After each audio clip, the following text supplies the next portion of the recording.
Let's do it. All right, everybody, ladies and gentlemen, welcome back to the Holistic Savage podcast.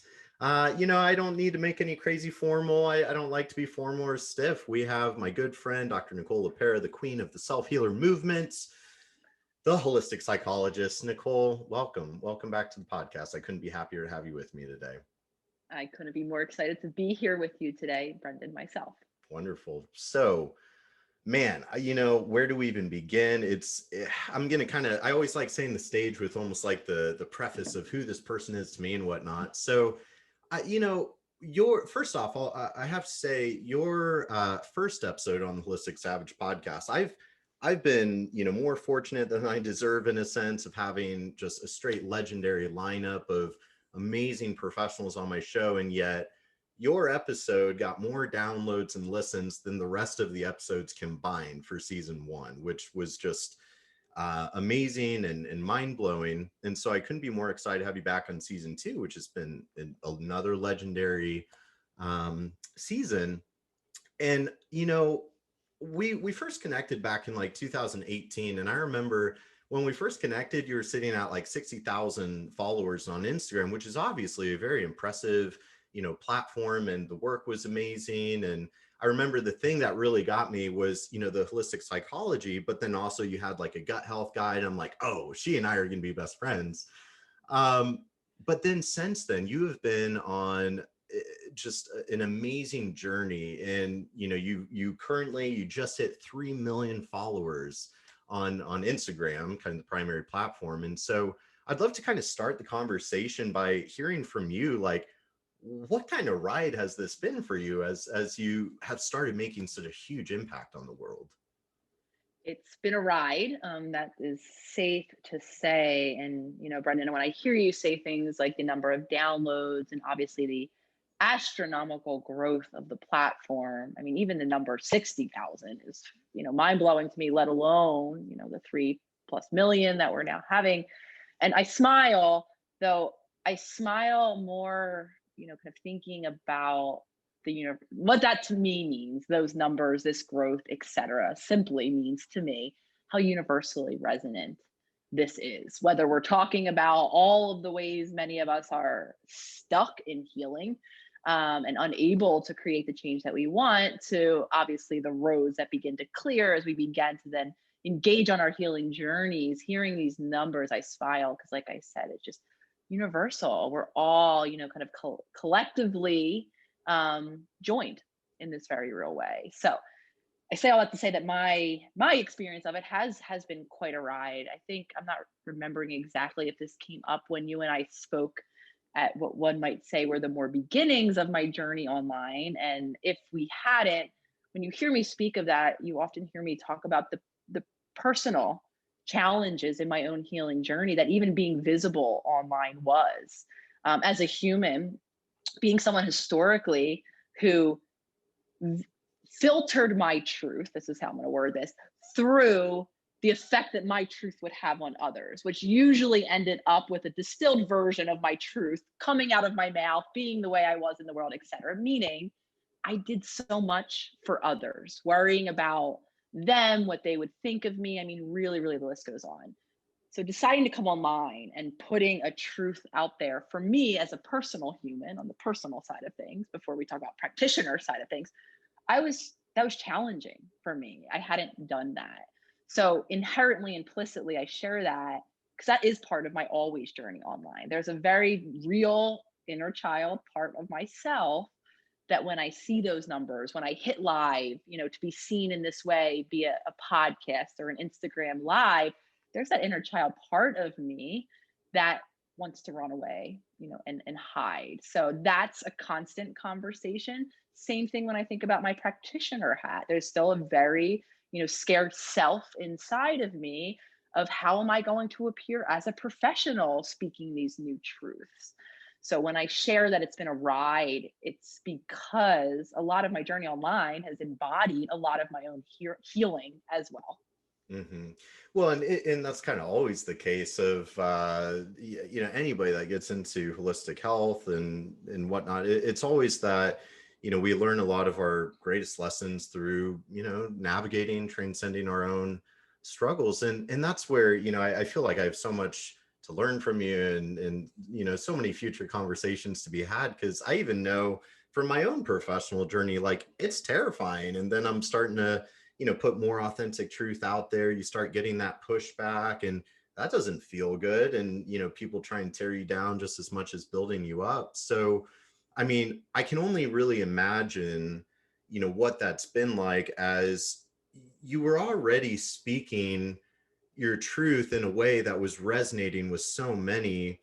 And I'm kind of curious, like, obviously the challenges that have probably come up along the way, I mean, it kind of just adds fuel to the fire and inspiration, and maybe challenges you to then reveal like yet another layer as unlearn those habits and behaviors. So it's almost kind of paradoxical with you, because in a way it's like, I know you wouldn't say it, but to all of us, your fans, we would think like, oh, she has it all figured out. Like, she never has self-doubt. She never lets other people cause her to deviate from her truth and her authenticity.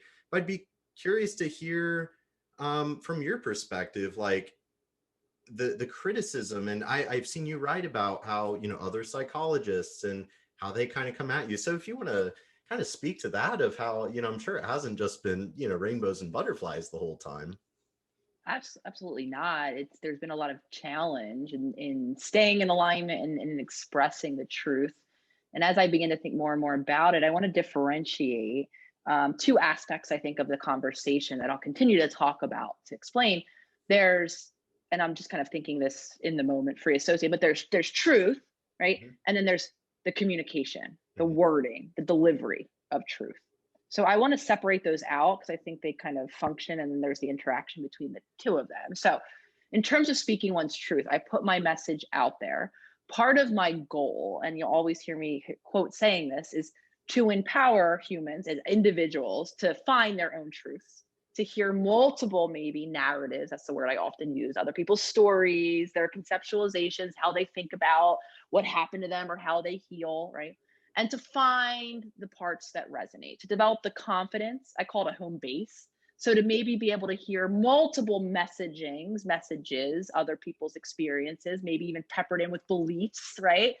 Hear them, and then go back somewhere to my own sanctum of safety. For a lot of us, that's inner, and then try them on for size, knowing that ultimately I am the decider of whether or not that truth resonates with my end as I conceptualize and, for a lot of us, kind of shape my way to figuring out our truth. Because a lot of us in the beginning of the journey don't know, right? So that process of hearing, being open, being receptive, all the while likely we're having reactions to what maybe we're hearing from the world, other people's stories, going on again, trying it on for size and empowering us each to do that.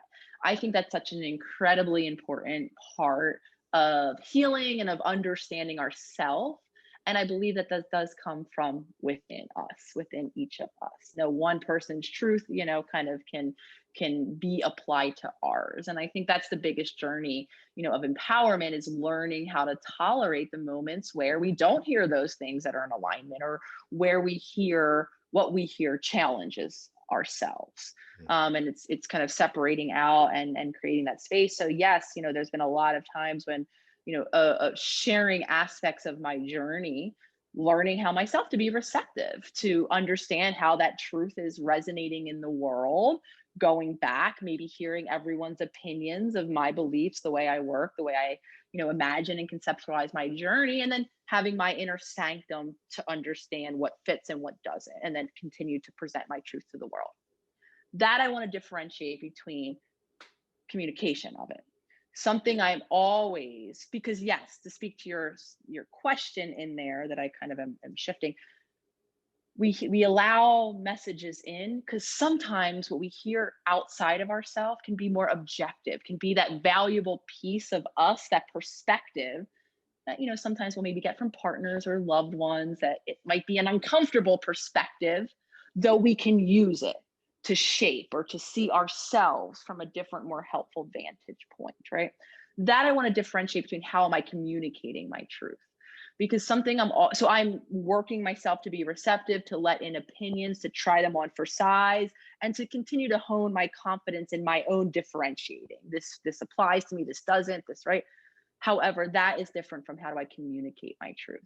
And something that I'm always trying to hone as a skill is communication, to understand the language to use, understanding that social media has its limitations. It's also an incredibly valuable tool. How can I communicate my truth in a way that can be heard by the biggest, kind of span of the collective? So just two different processes, both of which I'm always considering when I hear feedback. The one is more internal, right?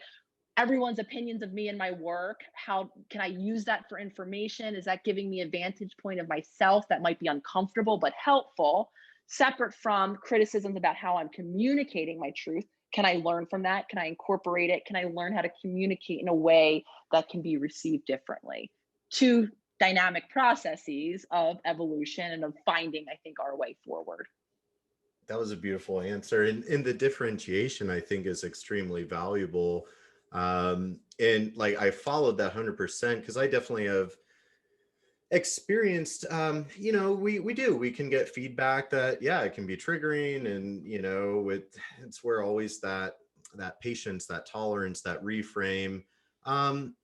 And it's good, right? Like we need other perspectives because it's either going to kind of further, solidify, justify, validate, kind of confirm, like, no, this belief that I choose to have and choose to believe, like, that really means a lot to me. And sometimes maybe those prickly interactions just further solidify that. But also too, I like how you're saying how, and that's kind of what I was wondering, is how the experience has almost like helped further define and kind of perfect, and like, you're whittling down, because for following you for as long as I have, I've seen, the core essence of your material has felt the same, but yeah, the delivery and it feels honed, it feels crafted, and it's been beautiful to watch you as you're kind of crafting your art for the world to now enjoy. Yeah, absolutely. And hearing that it's noticeable, and that's part of our journey of crafting our art of our humanity. I mean, I could go as far to say that. I mean, that's what life is about, right? Learning the self, connecting with the self, and then shaping what I believe is the self's creation in the world, whether or not that's the content that you see me putting out, that's a little more concrete and palpable. I'm of the belief that we're a walking self-expression. And one might say that what you very beautifully kind of eloquent, it was the journey of life. It's about honing and kind of coming more and more into the essence and being the living creation, which I think happens in this more kind of shaped way. So likely, as you and I continue to build our, professional and personal friendship and have these conversations, you might be here, you and I probably both are going to be speaking a bit differently 5 years from now, 10 years from now, when we're maybe talking about the same essence. Though, again, you and I are going to continue to hone and to craft as humans and obviously as practitioners. Absolutely. That's beautiful.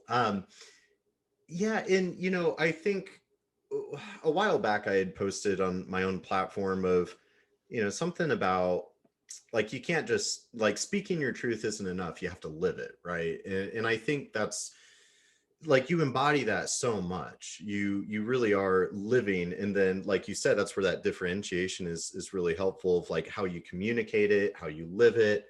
And so this is kind of a funny story. I had somebody reach out to me. They wanted to interview you, and they were able to get a hold of me. So they interviewed me kind of about your work and my perspective on it. And it wasn't just me. I was impressed by, they interviewed doctors and PhDs and all sorts of different professionals, kind of get different perspectives. I don't know that I ever saw the article, but it was about, the self-healer movement, which, way back when, Hippocrates once upon a time said, if you're not your own doctor, you're a fool, which, pretty blunt, but hey, I mean, Hippocrates knew a thing or two, way ahead of his time.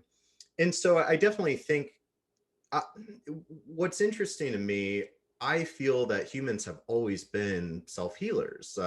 Voltaire said the art of medicine is entertaining the patient while nature does the healing, right? So we've always been self-healers, but especially in the past 100 years, we've forgotten that, right? And I'm not at all saying anything bad about big pharma, but obviously with the rise of big pharma in our current healthcare system, we lost our power. We kind of surrendered it over time, almost like the frog in the boiling water. You don't know you're cooking and whatnot. And then you have really breathed life into this self-healer movement, unlike anything before. And so some of the interview questions that I was asked by the interviewer, and I'm sure she got other perspectives from other people, but what she asked me, and I would like to then kind of pose to you, she asked me, Brennan, so how would you explain, why would somebody be against the self-healer movement? Because there are those that, oh no, and all of that. So I'd like to hear you speak to that a little bit of your stance on, how you look at this movement that you've really established yourself as the leader of, and to those that are kind of against this idea of empowerment and self-healing. So I think I want to clarify what I mean when I mean self-healing, because I think some of the hesitancy or even outright criticism is possibly based on an alternate definition. Self-healing doesn't mean an absence of external support.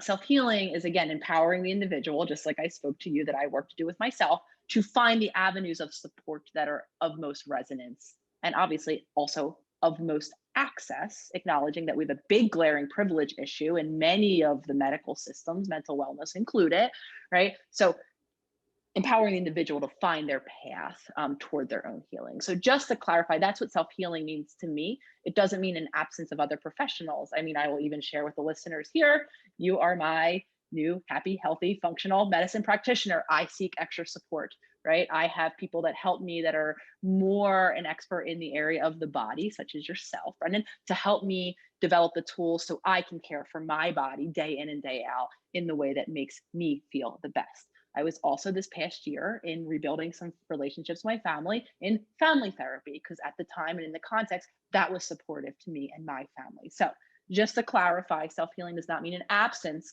of other people's support.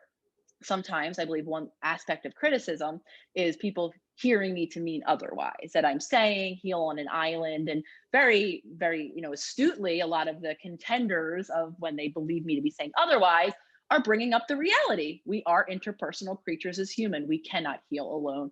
I wholeheartedly agree, which is why I have developed not only the Instagram community, the free community of self-healers that anyone can access, of course, as long as you have a phone and access to Instagram and social media. Again, not all of us have that, right? So giving the tools for the people who have that, who have access to that, as well as in the virtual community, because we need people. We need those community supports.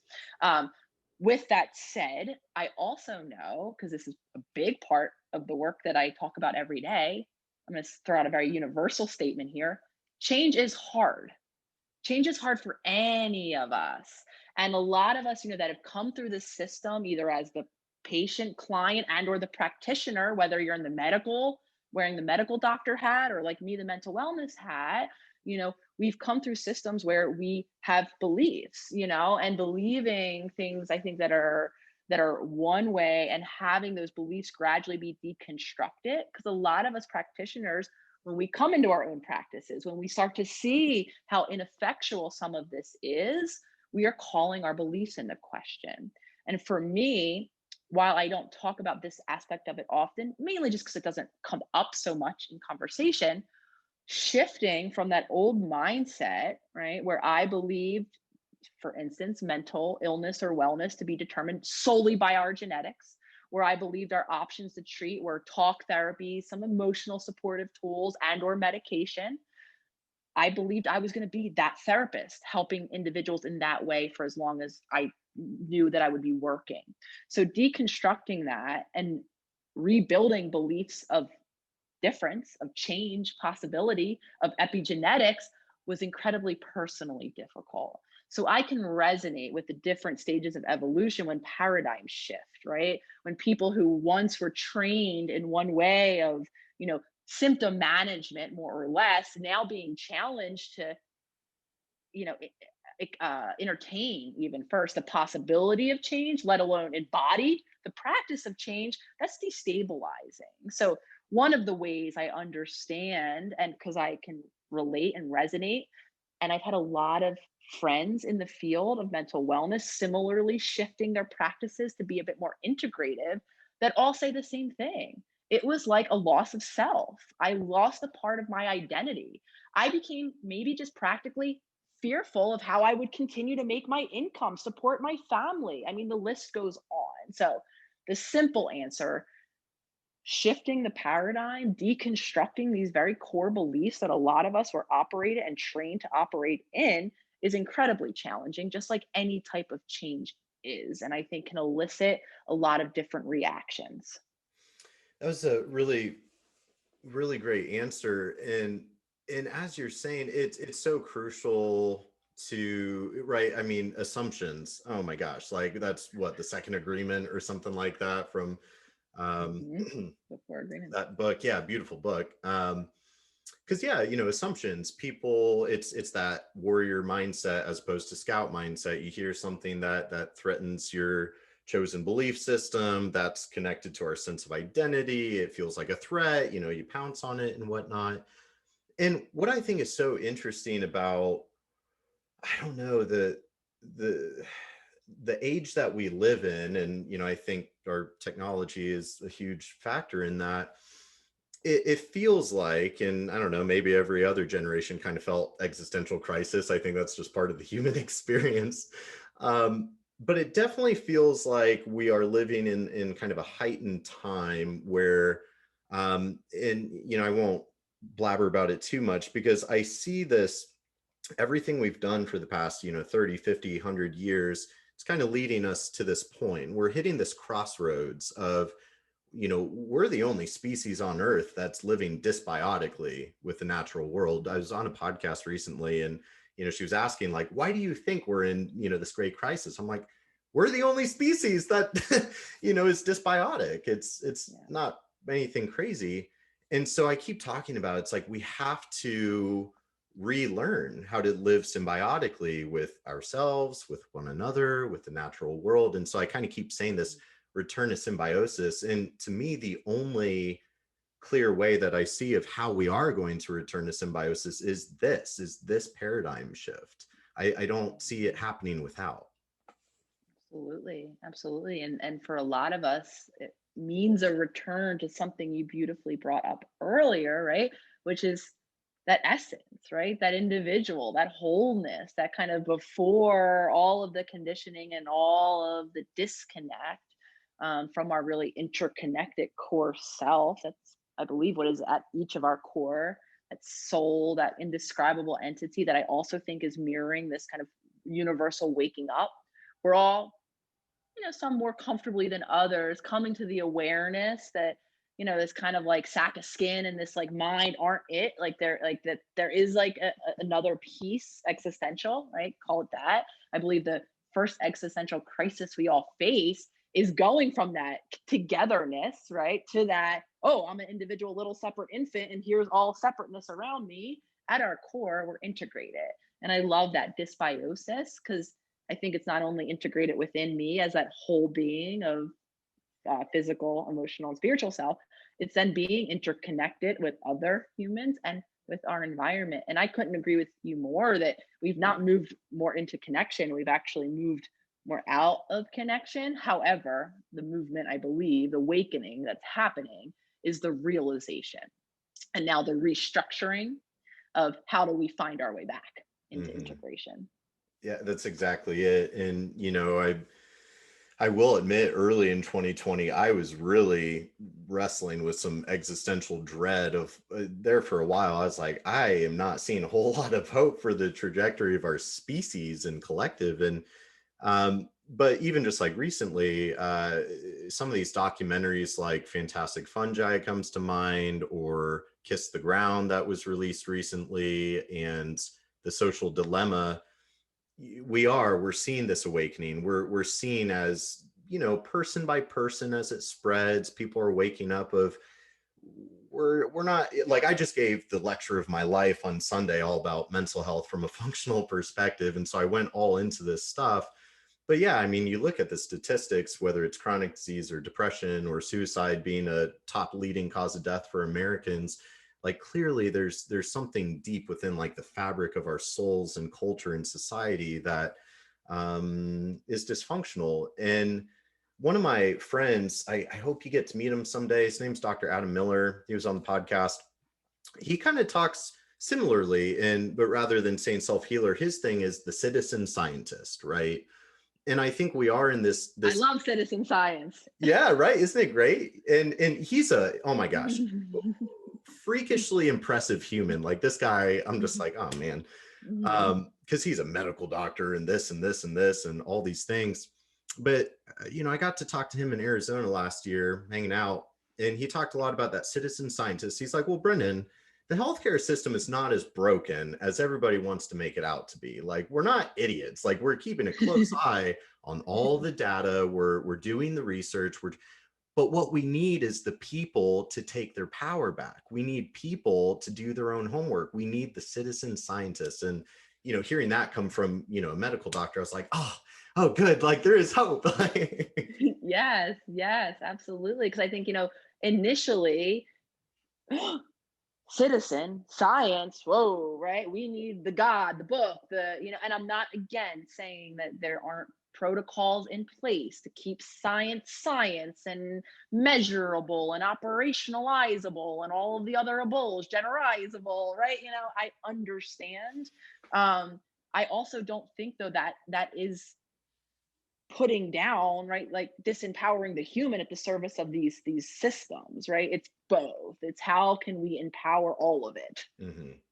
Absolutely. Have you read the Celestine prophecy? I haven't. It's crossed my path in terms of title and book, but I haven't read it. I figured you probably it's at least popped up on your radar. I'm trying to chip away at it, but here I am like a year later, so I guess I'm not doing a good job. But I've read enough of it. So there was a point in the book that I really liked, and I think you'll appreciate this, where there's this manuscript in the book that everybody's trying to get their hands on, and this manuscript is, the prophecy kind of on a scroll sort of thing. And one of the things that it was, revealing is how, it's like we think back to, medieval times, and, the church ruled with an iron fist, right? Like your purpose in this life, in this reality, in this world is to do what we tell you to. And if you do it right, you go to heaven. If you don't do it right, you go to hell, right? I mean, and that wasn't that long ago, what, hundreds or, however long ago medieval times was. And so then kind of began the scientific pursuit, where people started kind of wising up of like, something doesn't feel right here. This kind of feels unfair. This feels a little dictatory. So enter the scientific pursuit of, well, if we're not here because of what the church has always told us, so that's the truth. And if that's not really the truth, because that doesn't feel right, why are we here? And enter the scientific pursuit of trying to study the world around us objectively, make sense of it, figure out why we're here. But the point that the book made that I'm trying to make is, it was speaking how, okay, so here we are, fast forward 100,000 years, like whatever it's been. And we have all this amazing technology. We have stem cells, skyscrapers, satellites. It's mind blowing. And so our scientific pursuit, we've figured out how to do all these amazing things. And, we don't have to work as hard, and everything's done for us. And we now live in the matrix, especially in 2020. And yet we still haven't answered the question that began the pursuit, which is, why are we here? And so this book was talking about, kind of that grand awakening that's coming. And it feels like in a lot of ways we're living in that time of awakening right now. And I think you're a huge part of that, right? Thank you.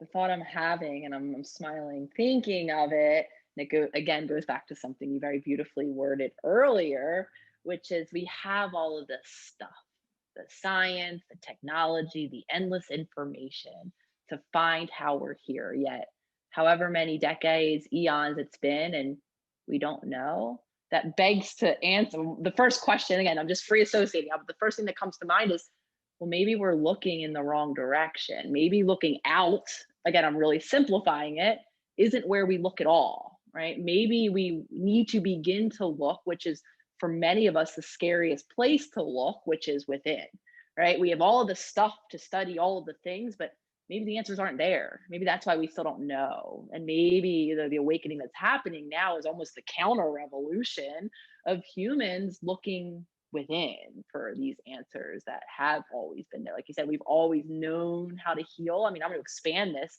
to we just always known. And now we're just so disconnected from that knowing. And we're also distracted by looking, I believe, maybe in the wrong direction.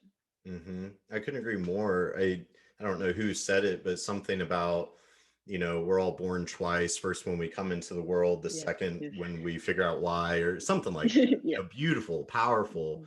Mhm. Um, and that's something. And which for the record, you're like the best client, the easiest to work with. It's, I love it. I could speak to that all day. But my point with that being, from kind of the functional medicine perspective, and this is something I preach a lot, that I think maybe not having a traditional medical background, I have a little bit of a different perspective in my industry, which is dominated by medical doctors for the most part.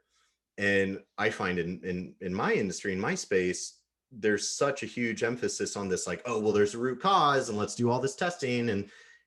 And what happens though, and I kind of called people out lovingly through social media of, are you chasing your root cause, or are you running from your unresolved trauma? Because then what we see is kind of this toxic side effect where a lot of times the functional medicine kind of root cause pursuit sort of enables this sort of spiritual bypassing, as people are like, well, no, like it's not anything has to do with me and my belief system or anything like that. It's, I must have, mold or metals or whatever it is. And it's like, well, if we as functional medicine people are not, holding the space and holding up the mirror and doing that client-centered coaching, we're just totally missing out. And so unresolved trauma being what maybe the root cause of all root causes, right? And focal I, point of your I work. I commend you for speaking those really powerful and I know often challenging words. I was actually just on a live with Dr. Carolyn Leaf, and we were talking about the very real. Because I think this is where chicken or the egg gets confusing. Because a lot of times things will be cited that make make the search for this physiological, again, simply for lack of a better word, root cause really appealing, right? Because there are structural changes in the body. I mean, first and foremost, I've talked to you about a lifetime of inflammation, of constipation, of actual symptoms in my body that you could look and see being the case, right? Making it really hard not to want to look for the physiological cause. And here I am to say that, yes, there are physiological imbalances, but this is chicken or the egg, connected to likely the earliest traumatizing experiences. So, what Caroline and I were talking about, she's a neuroscientist, so we talked a lot about the brain, but the structural changes in the brain, I'm going to globalize it to the whole body, the whole system that can be mapped on, making it really appealing to look for the physiological origin. And I'm here to say we can't be so sure. Those changes likely are probably the accumulated result of the emotional, right, wounds and the adaptations that originated a much longer time ago. So chicken or the egg gets very confusing. A lot of times there are structural changes that we can see, making this desire to find the structural, puzzle piece to fix it, though we can't, I don't believe, extricate. Just like holistically, we're all interconnected. Same thing goes in terms of the origin, trauma playing a role, likely leading to those very real structural imbalances. Absolutely. And what I love about, I don't know, our dynamic and our relationship is, I always mental health is kind of the main thing I focus on. And so I was explaining this on Sunday in my lecture because, with anybody that's experiencing, I prefer to say mental health dysfunction. I'm not really a fan of mental illness. But I always explain it I like to think of it as like a yin yang, right? We've got the yin, the yang, the light, the dark, contrasting duality. Um, but that yin yang of mental health being the physiological and the psychological. And what's awful, and especially with my history of struggles, like when you're really depressed or really anxious or struggling with your mental health, you have no idea. It's just this complex knot. And it's like, is it physiological? Is it psychological? Probably a little bit of both. Um, and what I found on my own self-healing journey is, I always kind of think like the physiological, assuming that you have a good practitioner, it's almost like the low-hanging fruit, right? Like if we can pinpoint that you're gluten intolerant, you have some mold growing in your tummy or whatever it is, if we can pinpoint that, that's actually a lot easier to deal with. The hardest part is that inner work. But we Mhm. can't spiritually bypass that and just go perpetually chasing root causes that may not actually be there. So to your point, it's so crucial. And that's where like I've always, I send people your way of like, okay, like how to do the work. That's her. You need some testing, I'll do that. But it's so important to distinguish because depression is the leading cause of morbidity and disability worldwide. Suicide top killer of Americans. And I lost somebody very important to me this year to suicide, ironically, right after I turned in my slides to lecture about. So it's so devastating, and that's where like we need leaders like you doing the work, which then kind of enters into this whole. I hear you have a book coming out that's how to do the work. So I'll kind of shut up there, but it's so crucial to cause that separation and almost like map out the psychological healing opportunities, physiological, and even though they are, as you said, and even the neuroscience with neuroplasticity really validates that of it goes both ways. And so it is that Mhm. chicken or the egg and that kind of perpetual spinning yin yang.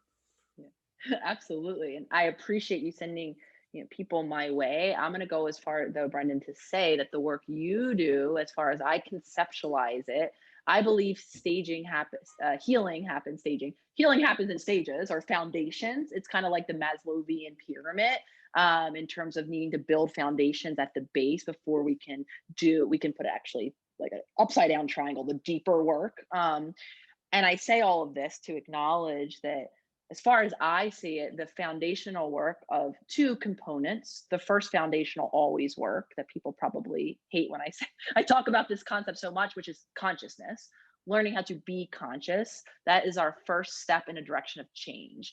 Because the large majority of the time, upwards of 95% of our day, we're repeating those patterns from our subconscious. So to set ourselves up with the opportunity to create a future that's different, we need to learn how to operate consciously. Right hand in hand with that, in my opinion, is doing that kind of physiological self assessment. And if you're someone like myself and the many others, innumerable humans who are in a physiologically dysregulated body, I believe at least that that foundation is important to put into place before. And when I used to do client work, this is oftentimes the entry point. I would get people that would contact me, hear that I do inner child work or ego work, maybe even know that that's where their wounding is. I want to do that work. And they were met then with my conversation that I'm having with you and everyone now, which is 100%. Let's make sure we have the foundations in place so that we can be really effective when we get there. More often than not, we had to back it up and build those foundations in place. And this is why I say that. And the concept of emotional addiction that I talk about often is a prime example. And I'll use an example from my life. Because my mind and my body are connected, right?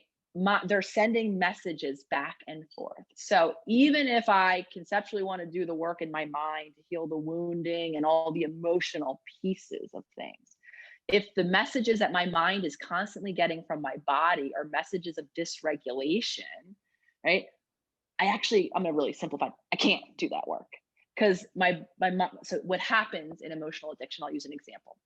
My body is so used to the physiological experience of stress, complete with all of the hormones of cortisol and adrenaline. Logically, because I knew I was a stressed person, all you would have logically heard me beg for in life is peace. I just want peace. I want my mind to be free from the racing thoughts, and I just want to have a peaceful moment. Lo and behold, I would find myself in what could be a peaceful moment. Maybe no one's around me. Maybe they are, but they're being quiet and nothing's going on per se. But because my body is so used to the cortisol and it's rushing around still in my system, not metabolized, my brain's going to wonder why the stress? Well, there's stress, so let me figure out why. Oh, here's why. And then what can happen, it looks different for each of us, right? I have my racing thoughts, I'm worrying about something, or I'm picking fights in my environment to match my experience. Right. So we kind of come, we have, that's why I use that example to illustrate the importance of that physiological balance.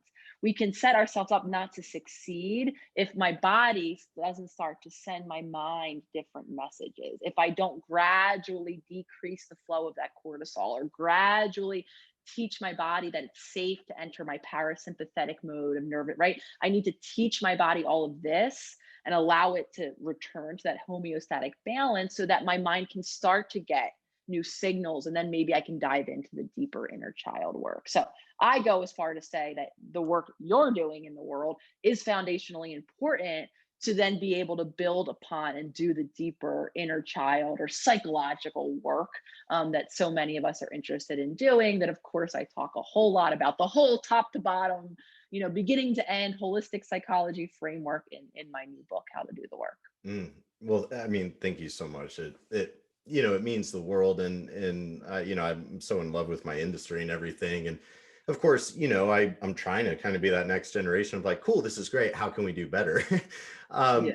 um, but this is why, like, I'm so in love with our kind of collective space of holistic, integrative, allied healthcare practitioners, because and that's what I love about kind of the functional industry is it is this melting pot of diversity. And diversity is life itself. Like, life is supposed to be diverse. If there's like there's not a lot that we really understand about the microbiome, but like, if there's one thing that we do understand, diversity equals better health. And I think, Mhm. I always like, okay, well, if that's true for this kind of micro environment, it's going to be true for the macro environment, it's going to be true for the psychosomatic environment, right? um, and so this is where everybody bringing the best. And even like, for example, in kind of like the Lyme mold environmental illness world, which is a huge area of functional medicine, there's actually some really great work being done of like, limbic retraining. And we have to do the trauma. And so I love seeing as all the melting pot of, yeah, kind of the hard science and more just classic medical mixed with, the esoteric mixed with the psychological, psycho-emotional. But I greatly appreciate your point, and I think that's huge, where it it's very hard to create and hold the space, to get vulnerable with yourself, to start doing that inner child work, or that trauma work, or ego work, and all the above. It's hard to do that, like, if your brain's on fire from inflammation, or so it does. We have to marry the two.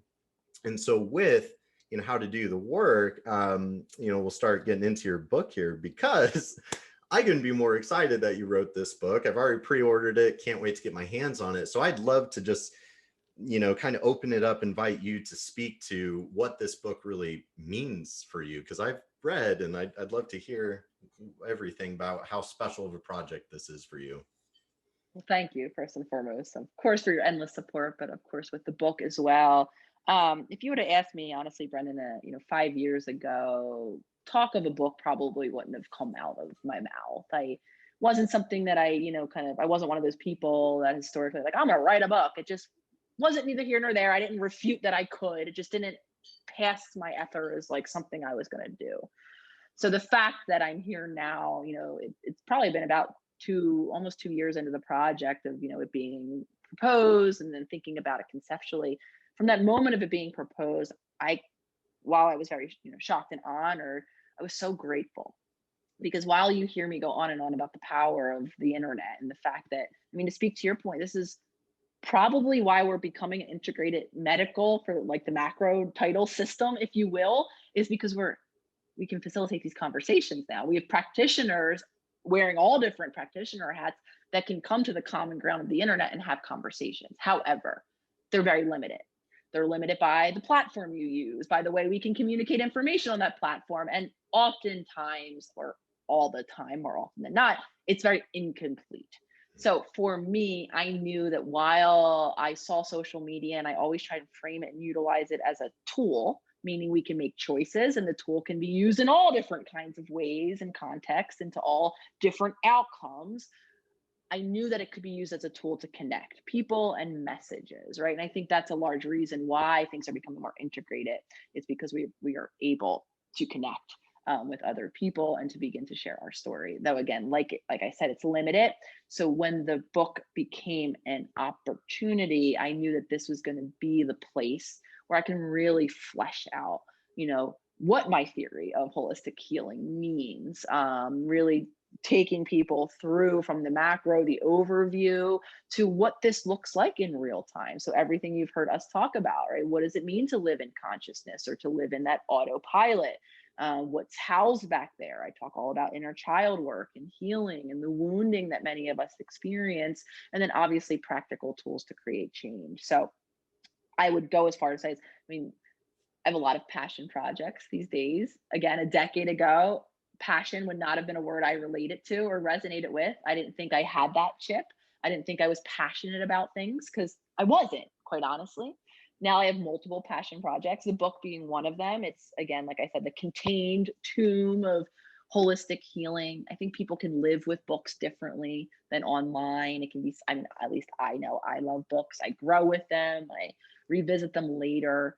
So I'm excited for that aspect of it, in terms of what the book will offer. And I'm also excited to continue to build into the virtual community sphere, because that's another aspect of all of this. Because there's two pieces of healing, as far as I see it: the work of it, right? The book, how to do the work, the tools, everything you and I and everyone talks about each and every day. How do I create wellness?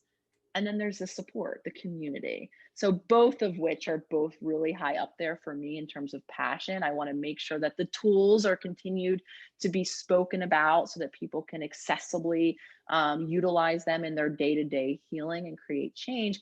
And also, I'm really impassioned about continuing to create virtual community, not only of exchanging ideas like you and I are doing, but of connecting with other humans that are either doing the work of being the practitioner and or doing the work of healing. Hmm. Beautiful. Which your community too might have chat about that as well. And so with when I saw the cover, I mean, first off, super groovy colors. I loved it. Thank um, you. and then the title, How to Do the Work. I was curious because when I first heard you're doing a book, I was like, oh man, of course I was all excited about it. And so when I saw the title, How to Do the Work, I was like, oh, I wasn't expecting it. I didn't know what the title was going to be. Um, but I'd love to almost hear you explain, like what does that title mean to you? I mean, I know we've kind of mapped it out a bit, but who is this book for? What does that mean? How to do the work, and what can readers expect out of their literary experience? Thank you for asking. So the work, there's a long lineage. I'm sure listeners have probably, might have heard of other iterations of the work. We talk about the work in terms of the very much needed work in terms of, dismantling systemic racism. There's a lot of work that, as far back as really the ancients go, have been referenced. So I say that to say, I know that there's very individualized meaning. That's really part in the course of the work that I'm putting out there. How do we find our own meaning for the work? So my contribution is, in a long lineage of versions of the work. And again, what it means to me is developing the understanding of the integrated human, the fact that we are physiological, emotional, and spiritual beings. And obviously that understanding then lends for the tools of how to change. So this book, as far as I say it, is for anyone who's human, anyone who wants to, wherever you are in your healing journey. Like I said, this is a book that I'm hoping can live and grow with you, meaning, right, you pick it up at one stage and you kind of read and it sits one way, and maybe you incorporate some tools and you do quote unquote some of the work, and then you could pick it up later. For me, the work and just the concept, because I think when we hear work, do the work, let me put it that way, action, right? That's the first thing I think that comes to mind. And maybe like a stressful action, work. A lot of us assume work is, like a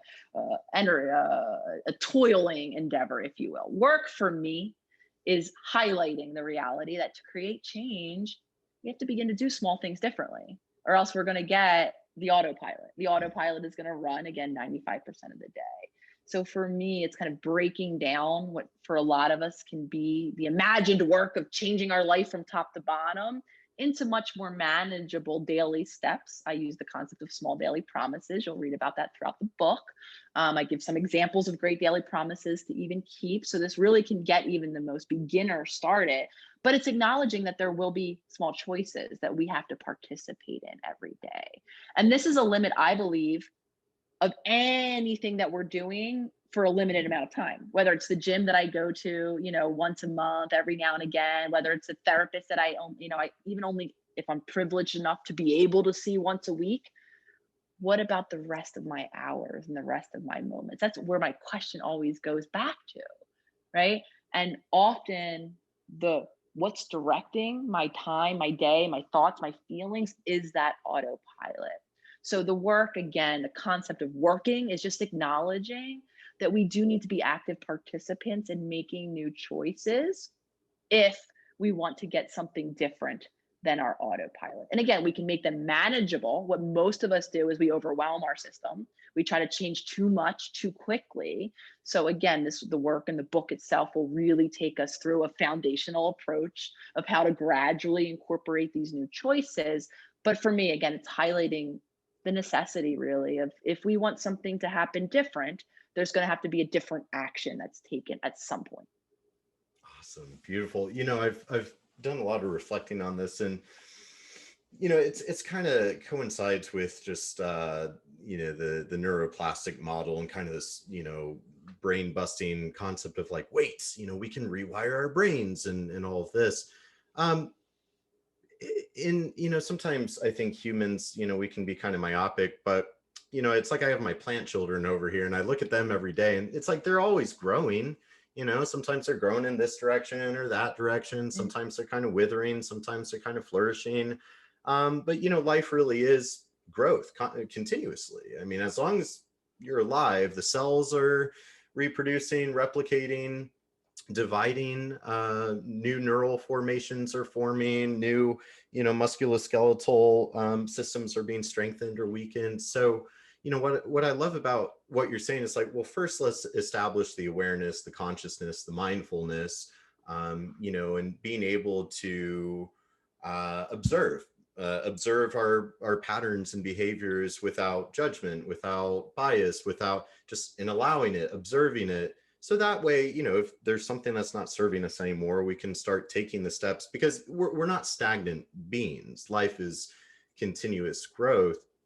And so I think it's a very beautiful kind of analogy or thing to postulate, because it is giving people that it's like giving them that permission. Like, it's okay to do things differently. Like, you don't have to be stuck in this same rut constantly. And you made the very powerful point of, we so often try to, dramatically overhaul everything overnight. And that's something I found a lot, like in the functional medicine space. Most of these professionals don't really have a coaching background. They have a medical background, whereas I don't have a medical background. I have a coaching background. And so, coaching psychology 101 is, we're going to be much more successful focusing our efforts and attention on one habit or one daily promise, to fulfill that, turn that into a habit, get those new belief systems and neural networks, kind of firing, if you will,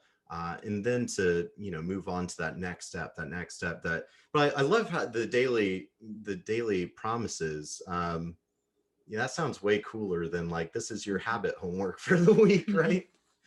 Well, I want to normalize, just while we're on this topic really quickly, most of us, why typically do we want to change? Some version of I'm uncomfortable to an Mm. extreme version of I'm uncomfortable. Life feels intolerable. I can't go on the way it is, right? So we want to change from discomfort, to put it simply. So I want to honor that compulsion. I have it too.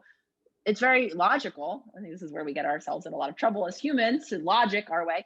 It does logically feel like the quickest path to feeling better, right? Is those five new things, as opposed to, okay, Brendan and Nicole are sitting here saying one new thing for like what, 30 plus days. Well, shit, it's going to be like 5 years from now before I'm quote unquote feeling better. Well, that's not true, because just as much as we incorporate change, we gradually shift, our resting state. We gradually start to feel differently without really even noticing it. That's the byproduct of what happens. However, I just want to sympathize with everyone out there who's tried to change life from top to bottom and white knuckle it as long as we can, because I've been there too. A lot of times it does come, like I said, from incredible discomfort. And we very really just want, and sometimes we just project it on other people too. We want someone else just to get better, right? Because we can see their pathway to getting better, because we don't want to see them in pain. And all of this is very natural, as empathetic humans that I believe we all are. So I get it, though, like I said, it does set us up to become really frustrated and disempowered. And unfortunately, many of us begin to then believe or entertain a belief of, I must be broken. Something must be wrong with me, that I cannot change this. And I don't believe that's true for any of us, perfectly honest. Mm-hmm.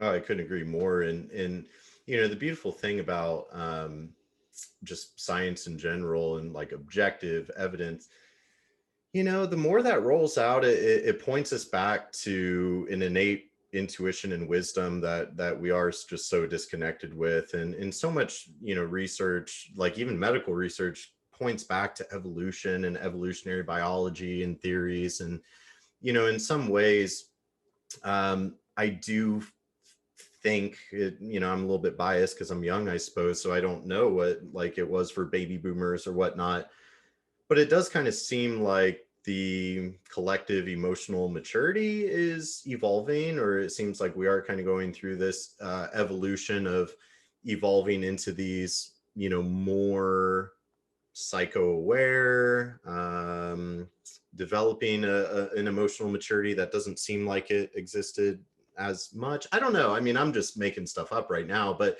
I'd be curious how you speak to that. It kind of feels like we're evolving as a species, and because we used to think so black and white, so static of, for example, like with neurons, like you only have this many neurons. There's nothing you can do to change the way that they're firing or whatnot. It's like, well, the brain's actually really dynamic and it's constantly changing and rewiring, which is so revolutionary, right?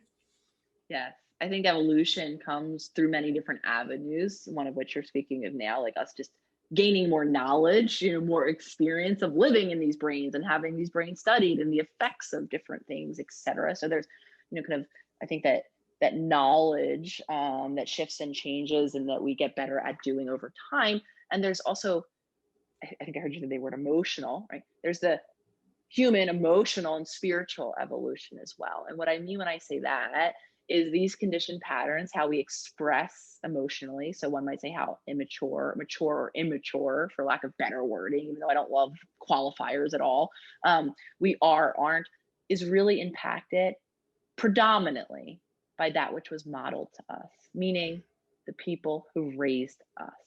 So I'm answering it this way because generationally, looking back even in our lineage, your personal lineage, whoever's listening, those of us who know, kind of generations beyond, you might be able to see, some of this very similar patterning, especially around emotions. And I bring up emotions in particular because as a species, especially those of us who've lived in places, bringing back Maslow, where our actual resources for survival were threatened, where there was financial scarcity, food scarcity, where our physical needs maybe weren't as securely being met, emotions were not really having time for those. I mean, we come from generations, many of us of humans, who were living in that fight or flight. So when you think about child rearing, even if it's very well intentioned, like I want to be there for my kid emotionally, a lot of us again come from these lineages, these generational patterns where we just simply couldn't, where we were locked in these levels of fight or flight that didn't make emotional development possible. So to speak to your point, and it takes single humans collectively waking up and breaking the patterns, as everyone who's listening to you and I talk today are doing for themselves and their future generations, to begin to break these patterns. And now, because again, our generation is not new to this. This has been happening. It's becoming more visible, and so at mass, right, more people are utilizing this. So I do think it appears, right, and in very many ways, the human species is evolving. And I think some of it is, again, resources that have shifted and changed, patterns that have been broken now through generations, setting up future generations to do differently and impact then their lineage moving Mm, forward. So the simple answer is yes, there's a gradual evolution happening with a lot of different factors and through a lot of different contexts that I believe are freeing us up energetically to start to, kind of take on some new evolutionary tasks, if you will. mm. Give me the chills because that was really powerful.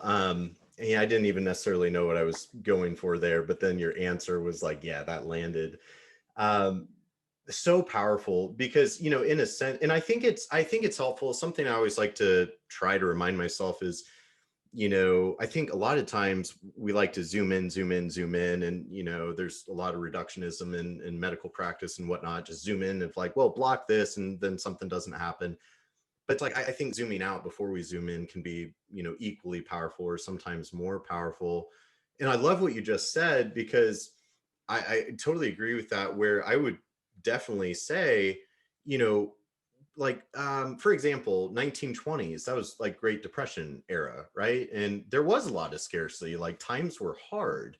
And so uh, I think what I'm trying to get at, I think we are now in this beautiful phase of human existence that has never happened or existed before, where like we have the opportunity to evolve in a big way. And we have the opportunity. Zach Bush talks a lot about being co-creators with Mother Nature, right? That return to symbiosis that I'm talking about, and kind of entering maybe a little esoteric, but kind of that fifth dimension of unconditional love, where like we can enter that, in some ways it's never been a more perfect time, because I think a lot of people feel like 2020 has just been this chaotic year, and it feels like the whole world's on fire, and parts of it actually are. And um, but then I like to believe that we are kind of on that precipice of that next big awakening, that next big evolution, because we have the luxury in a sense to do the work, or because we're not in that fight or flight constantly. We live in a world of abundance, mostly, and at times things are scarce. And so I'm not saying scarcity Right. mindset is, there's a difference between resources are actually scarce, it's time to be afraid, it's time to go into fight or flight mode, versus that conditioning of scarcity mindset of, no, there's actually abundance all around us, but we're choosing to believe there's scarcity, which causes us that fear, that fight or flight, and then causes us to do all sorts of silly things that are probably not the definition of unconditional love. So I like to think we as a collective have this grand opportunity to come together to create a world more beautiful than any of us could have ever imagined, right? I couldn't agree more. And again, I'm happy you are offering this because I also want to affirm, confirm, whatever the word would be here, that, you know, understanding that there are still things happening, right? That there are fires and very real, problematic systems in place. Though, to speak to our point, right, kind of going within and doing the work of creating the change and the peace in our moments for ourselves can happen anywhere and happens again with the right support, through all of the avenues that we can connect with it, and then can continue to create the change outside. So I'm happy you brought that up, because it's not saying one or the other. I love the word and. I can frame that word meaning and, because it's all of it. And I think that's just kind of emblematic of this entire discussion we're having, which is there's no one cause, there's no one piece, there's no one thing. That's how do we understand the whole system, and making use of acknowledging that there's space for all of it to happen at once, I think is important. Absolutely. And so I can't help but ask, because I'm curious. I saw you did a lot of research for this book, and you were digging into a lot of research, and so I can't help but be curious. What were some of the major things that you were polling research on, and what were maybe some interesting findings that are going to be things that readers will learn about in your book? A lot of, so because I talk about the body, and the body's role and different states of dysregulation. you'll read a lot in the book around the nervous system and polyvagal theory. Mm. And I was very familiar with that. That informed my work kind of holistically for some time now. But really breaking that down and framing all of the concepts of healing and all of our stuck points around those different nervous system dysregulation states that we're stuck in, I think is going to be incredibly helpful. Our nervous system is determines a lot of our daily reactions, oftentimes outside of our awareness. So there are conscious tools and ways that we can learn and help us to kind of find that resiliency or that flexibility in our nervous system for those of us that are stuck, that I think will be really helpful. Throughout the book, it's interesting the way the book is presented. I did It has a narrative feel, so you'll read about my own healing journey as well as other self healers, members of the community. We all have a narrative seeking brain, so I think storytelling and kind of understanding how these concepts fit in terms of actual people's lived experiences is really helpful. There's also, kind of worksheets and how to practically use these tools. So I say that latter piece because the way the polyvagal and our nervous system is explored in the book, on top of it being scientific and grounded, obviously, in this emerging research that's really impactful for the type of work that you and I are doing, it also breaks it down in a much more practical, understandable format. That was a really big intention of all of the book. So any science that you're going to hear presented in the book, it's applied in real life. I kind of like the practical approach. Don't get me wrong. I love to have a scientific conversation. I love me a good journal. I can understand the real science of things. I also know that collectively, a lot of us can get confused and lost and miss the point. And there's been a lot of pivotal works that I've read in my own scientific journey that have informed my work, that when you talk about giving them to the person who wants to read about nervous system work, it doesn't translate Mm. for the practical, I think is what I'm trying to say. So I say all that to say I made it an effort to talk scientifically, to ground holistic healing in the new emerging data and research that we have, and to do so in a way that allows it to feel approachable. So for the listeners out there who don't wear the scientific hat or get confused and overwhelmed by it, knowing that they can feel like they can approach some of this, what I feel is very foundationally important topics, specifically around the nervous system, in a much more applicable way. Man, that's awesome. And I love that because I think, something I've been pondering is how, I'm all for the kind of objective scientific pursuit, but then at times it's like, well, I think we can't disconnect from our intuition to just kind of blindly, do petri dish or whatever. And so, yeah, I mean, it's about that context of, because it never ceases to blow my mind how much we know about the body and yet how little we understand. And what I love about seeing the science that's coming out, there's so many brilliant researchers doing amazing things. And so it's beautiful to see kind of that gap in between, like, the esoteric, the spiritual, the psychological, and the hard science, the just black and white kind of physiology. That gap is getting narrower and narrower as, like, we're learning more about how all of this works. And so then it breathes a lot of life and validity to things that, like, classically, historically, were like, oh, kind of poo-pooed a little bit, right? Even though intuitively it resonates so deeply, right? So it's Yeah, beautiful. yeah. Well, it's learning how, I mean, this is going to sound really silly when I think I say it.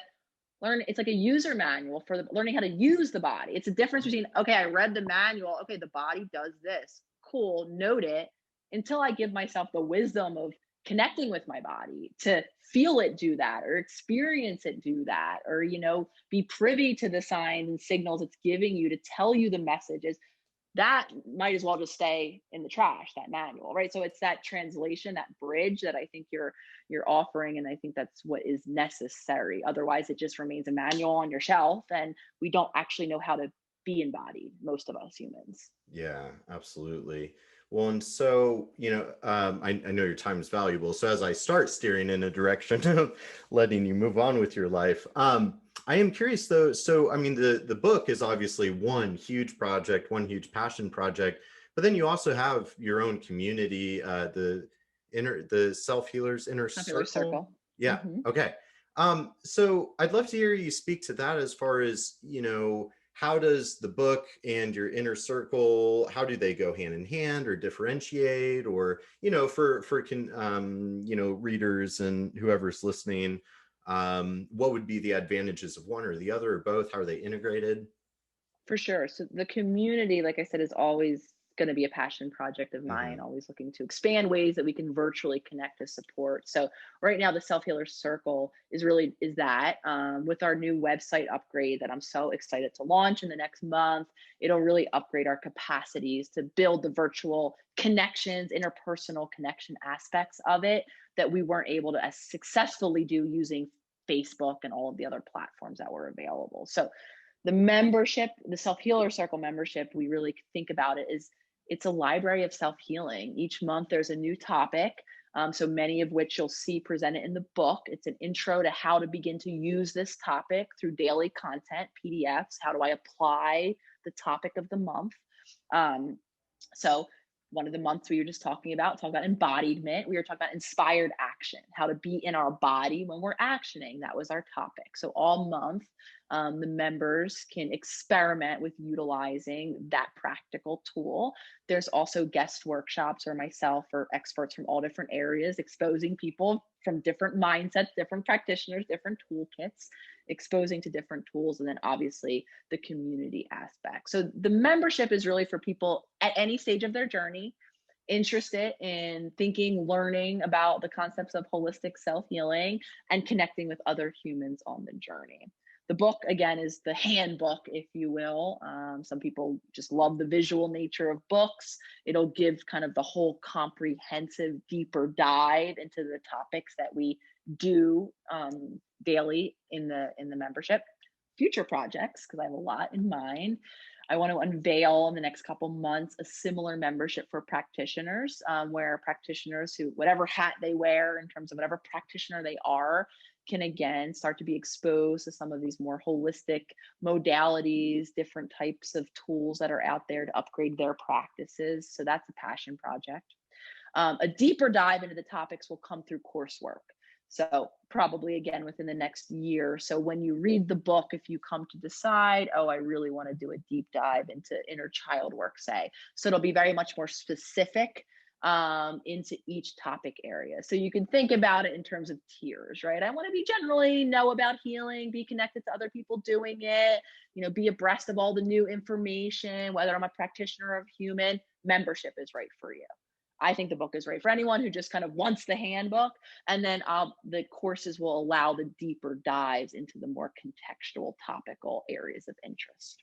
So that's how I formulate how all of these pieces will kind of fit together, hoping to give different learners different opportunities to learn in the way that works the best for them, so that they can really incorporate really healing into their lives, whomever you are. Man, I think it sounds like an amazing and beautiful structure, and sounds like you're going to be busy for a while. Because I was going to ask you, so it's like, okay, you just hit 3 million on social media. You're launching the book. You've got this robust community that you've built. Like, what's next? What's next for Dr. Lots Nicole? to But come, so yeah, much.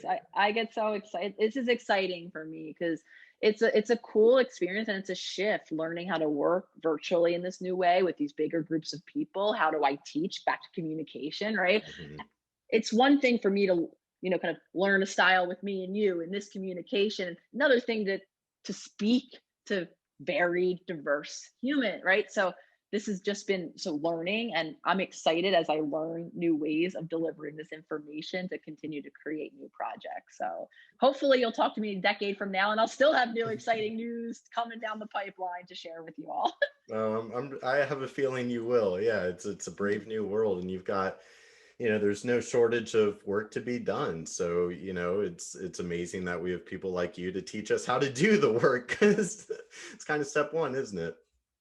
Absolutely. And I'm ever inspired by continuing to connect with people like you. I mean, you're just as much a part of my healing journey, whether you're delivering information that I, incorporate into knowledge and knowing and doing, or supporting along the way, or just knowing that there are other people out there, we feel a little less alone.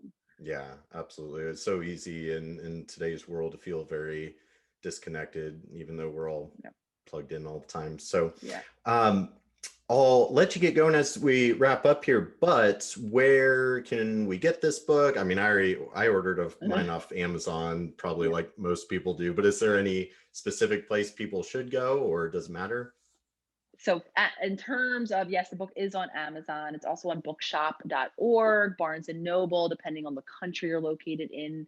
There are a lot of international Mhm. book and publishers that will start to become available soon. All of the links that I have access to right now, all of this is fed to me through the publisher. So if I don't have it yet, it's because it might not be active, though the majority of the links are through my Instagram account at the.holistic.psychologist. You can come over and meet all the other self healers and see me day in and day out talking about my own journey, and obviously releasing the self healing tools that we have been talking about.